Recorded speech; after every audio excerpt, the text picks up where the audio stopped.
Good morning. तर नमस्कार मंडळी. आज आहे 26 जानेवारी. तुम्हाला साईदण्याच्या ड्रेसवरून तर समजलंच असेल. साईदण्याचं सकाळी सकाळी चाललेलं झेंडा घेऊन. तिला बरोबर माहिती आहे आई फोटो काढेल नाही तर व्हिडिओ काढेल, म्हणून ती एका पण याच्यामध्ये बघत नाहीये. बघा, तिला सगळं माहिती असतं, मुद्दामून करते. तर आता इथे दुपारी जेवणाची वेळ झाली. जेवणामध्ये बनवलं होतं डाळ भात भाजी चपाती.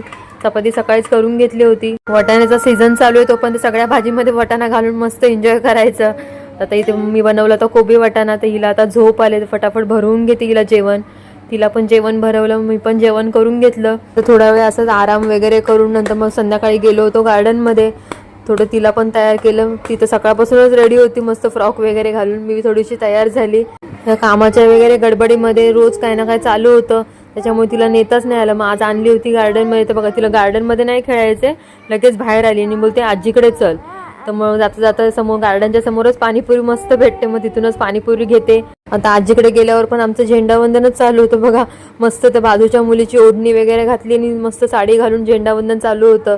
त्यानंतर घरी आल्यावर आईने साडी घातलेली आदल्या दिवशी, म्हणून तिला पण साडी घालायची होती. तर बघा आईची कॉपी कशी करते आरशामध्ये बघून वगैरे. आई ड्रेस घालूनच त्याच्यावर साडी घातली होती. तर असं होता आजचा दिवस. भेटू एका पुढच्या छानशा ब्लॉगमध्ये. तोपर्यंत बाय बाय.